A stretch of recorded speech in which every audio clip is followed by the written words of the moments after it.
We're here today because in 9 months, we're opening a fantastic sandwich restaurant in the heart of university communities, starting with my hometown, Gainesville, Florida.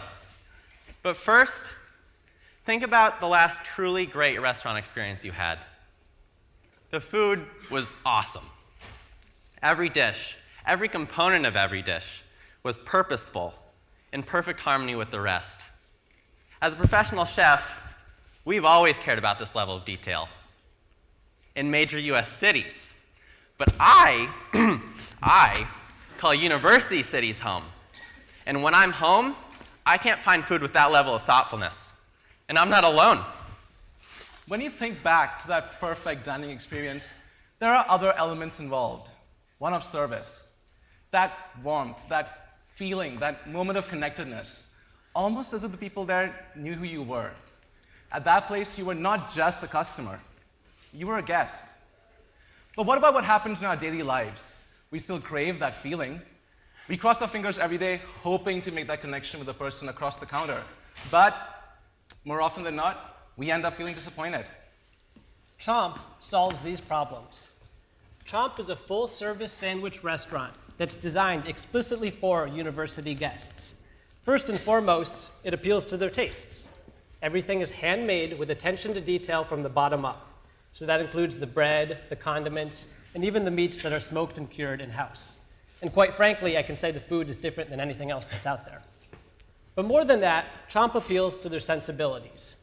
Every restaurant is a full-service open kitchen, and it's designed for the chef to interact with a guest over the kitchen countertop or at the table. They're doing more than just serving their food. They're expressing themselves to their guests. And at Chomp, every guest is a regular. People love their universities, and at Chomp, we really want to honor this through the restaurant's design. When you first walk into a Chomp restaurant, the first thing you'll notice is that it feels like your town. Picture this. On the walls hangs the colors of a university banner. There are pictures and images of famous local cultural icons, as well as local memorabilia hanging all over. It is these unique aspects of our design that will be tailor-made to each Chomp unit. What will not change, however, is our customized kitchen countertop experience, inspired by Japanese omakase. At Chomp, we are breaking the barrier between cook and guest, allowing our guests to truly experience and have meaningful customer relations with our cooks, while at the same time allowing our cooks to do, honestly, what they do best. Serve great sandwiches with pride, humility, and confidence. We love our guests. And that's why when we were trying to figure out who they are, we didn't just bury ourselves in a library. We went out to the communities where we and they work and live. And we found things they're really excited about and some problems that they have. Faculty, for instance, get catering on a weekly basis for lunch. And what we found is that they go to Jimmy John's. And they also told us this isn't because they like it or because they're price conscious. This is just all that's there. Students, meanwhile, are sizable and significant. In the markets we're targeting, there are between 35 and 50,000 of them, and according to AQE.org, they dine out 6 times per week. What's more, they come from families earning in excess of $100,000 median income. These people are exactly the ones who we want in our restaurants. So Chomp is a quick, full-service restaurant. We've engineered every menu item to be prepared in under 4 minutes. Now, that's not to say we're a fast food restaurant, but we do want to be sensitive to the unique time needs of our university guests. We operate in a niche market with high margins and a relatively low volume. Now, with our specialty product, we command a higher price point, and we have healthy operating margins of 13.6%, driven by and large by a low food cost. At the end of the day, we're serving on average 130 guests, and we're a highly profitable restaurant. Chomp competes with both national sandwich chains as well as local restaurants through differentiation. Chomp is a multi-unit concept, but each one feels local to its community. Compare that with more national chains that can feel cookie cutter and the food unexceptional. Now, take a Chomp roast beef sandwich.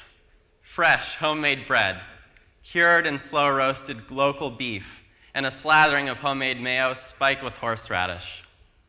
Not only that, guests will receive this dish in 4 minutes with an operational efficiency that these local mom and pops will struggle to match. So we're bringing our very first Chomp to Gainesville, Florida, an exceptional university city. It's one of America's fastest growing cities in terms of income and population. And the city has also invested over $13 million in its tech infrastructure, positioning itself as the Silicon Valley of the South. We've already contacted Spoon University and Ken Eats Gainesville, which are both prominent food blogs among university students. Ken is the only food blogger of prominence in Gainesville, so he has a lot of influence in terms of where people choose to eat. We're also beginning the conversation with the University of Florida and the Gainesville Sun and partnering with and promoting our brand. Now, before we open that first restaurant, we're taking to the market a series of free pop-ups that we're co-sponsoring with Spoon University and Ken. These are all free to the public, and it's a way for us to engage the marketplace and get a sense of what they'd like to see from us, what they're responding to, and how much they might be willing to pay for some of these items. We're also beginning the conversation with some of the community artists and students that are ultimately designing their very own Chomp. This is an approach we'll take to every market in which we operate. All in all, we expect to open 6 units in total over the next 5 years, generating a total net operating income before taxes of $1.2 million.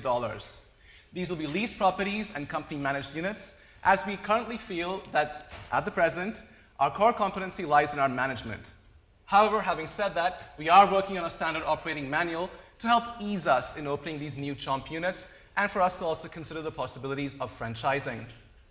We will have a central-led supply chain which will allow us to standardize the purchases of commonly used items across our unit brands, but at the same time giving flexibility to each individual Chomp unit to really reach out to local markets and local ranchers to buy seasonal ingredients.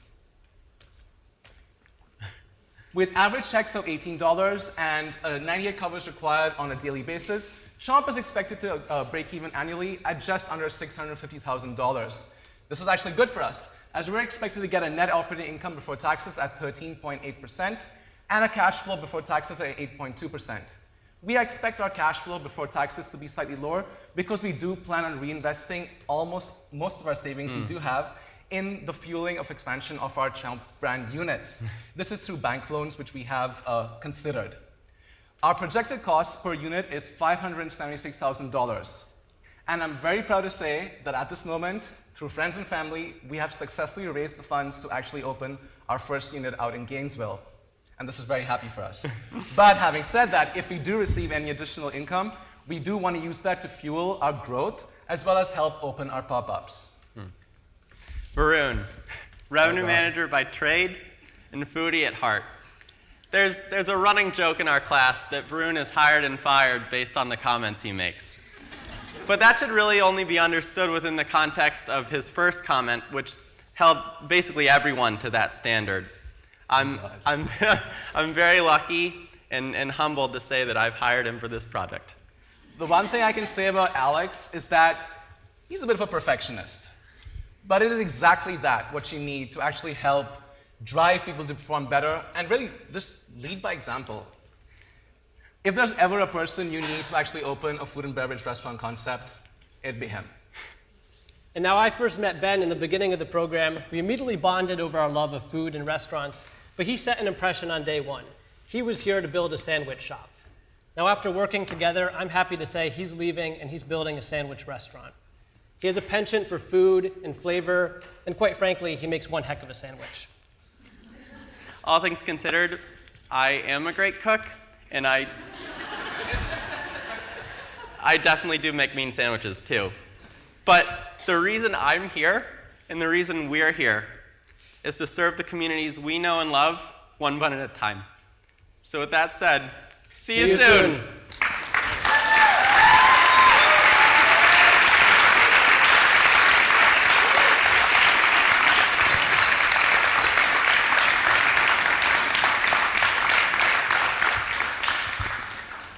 Great job, guys. I want to applaud the effort.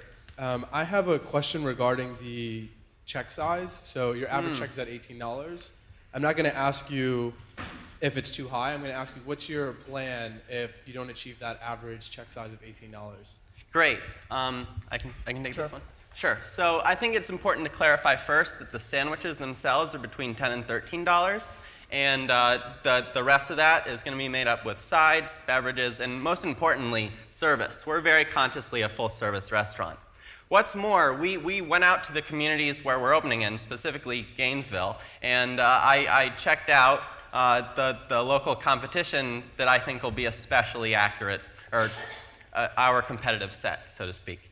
And what we found, I took my friends unprompted, had them order what they were going to order, and tallied the averages, basically, and it was between 15 and 21, so I think we're right there.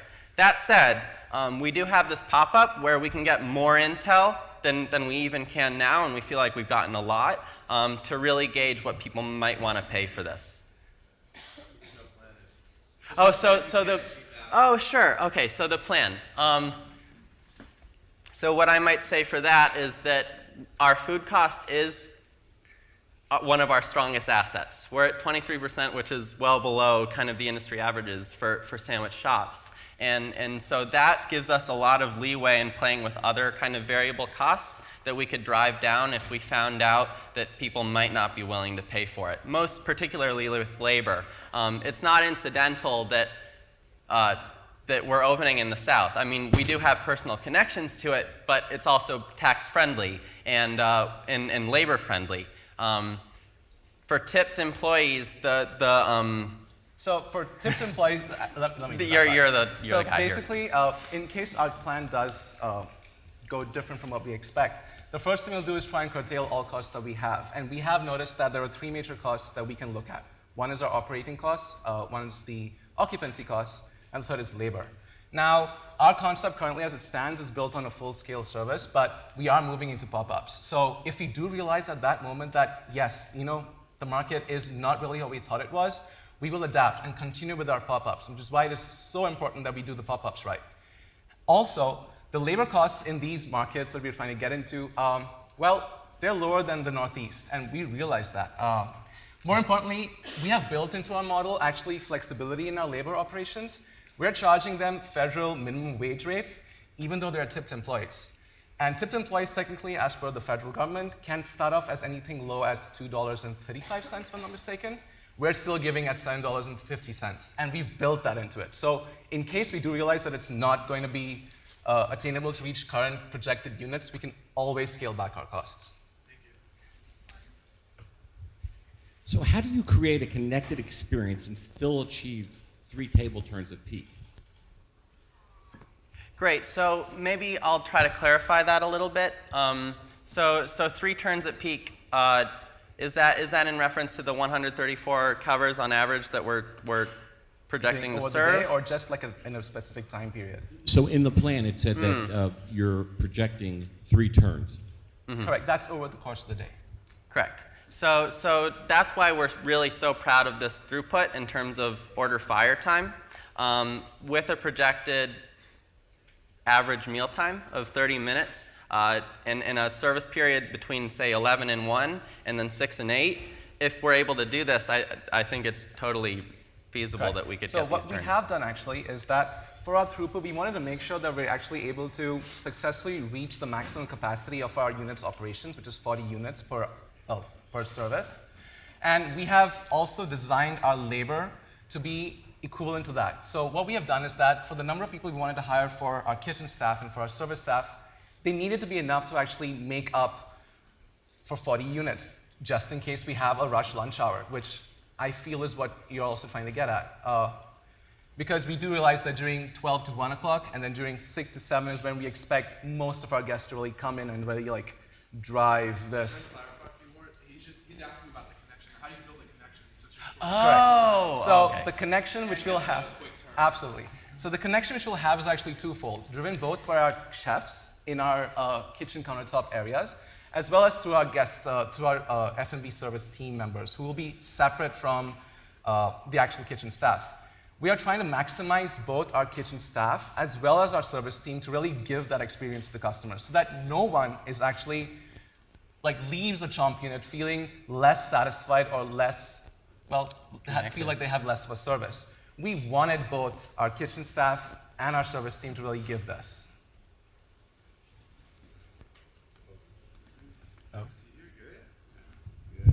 Good. Good afternoon, men. Afternoon. Thank you. I think you have a really good concept, overall concept. But I have some questions on how you intend to grow this. It's a very competitive market, very high priced.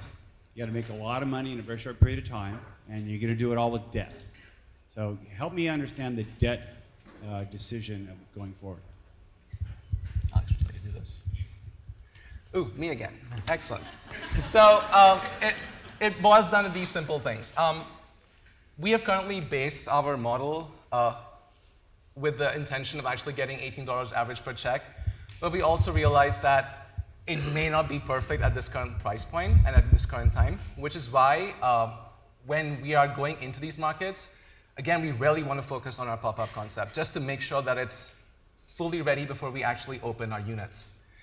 Having said that, the market is challenging, and there are a lot of restaurants which have sandwich concepts before.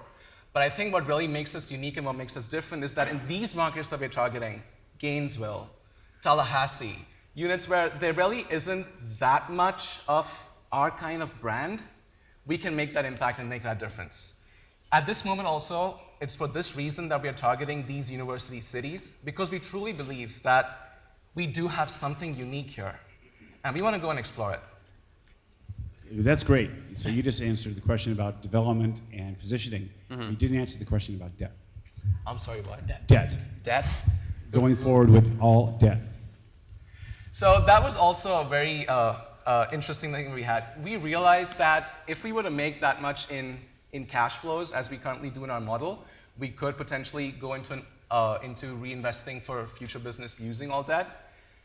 Having said that, we did also consider the possibilities of maybe moving into a franchise model where the effect of that is less pronounced, where we have investors who actually take on the funds necessary to build and grow the brand. And should we actually enter a moment where we do realize that, yes, now is the time to really expand and grow this brand, because we have identified 14 other places to open this, to open Chomp, we will take that step and we will move into the franchising model. So, food, I love that. Was Thank that you. pastrami sandwich? Pardon me? Was that a pastrami sandwich? That was the roast beef, actually. That was Yeah, roast beef? yeah, That's yeah. my favorite. Oh, okay. It is yummy. We had it actually. Yeah, well, it looked yummy. Great. Absolutely yummy. So, I'm, 900,000, that's a healthy income to do in food with the number of guests. So, one question I have is, you compared it to Boston. Do you think that Greenville, as your a comparative demographic, do you think that Gainesville is a, comparable market Great. with So, sandwich shop? I'd like to clarify the comparable that we used for our concept for the audience was a upscale kind of sandwich restaurant in a Boston suburb. So are they the best comparable? Perhaps not. But we made the effort and tried to speak to as many business owners as who we could who served these kind of sandwiches and see what they were doing in their first year. And we are really lucky to find someone who is comparable in a lot of aspects.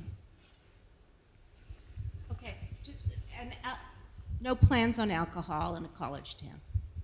Oh, no, actually Bottled beer.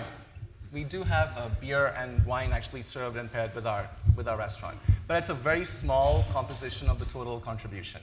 So 76% of all Chomp sales is expected to come through our food, but about 22% is expected to come through beverage. And we're really targeting grad students there, especially, and that is why we wanted to target them also as, even though they're part of the student community, they are a little different in which they can actually have alcohol. Yay. But still, it really helps us also drive profitability. We are out of time. Thank you. Thank you. Thank you so much.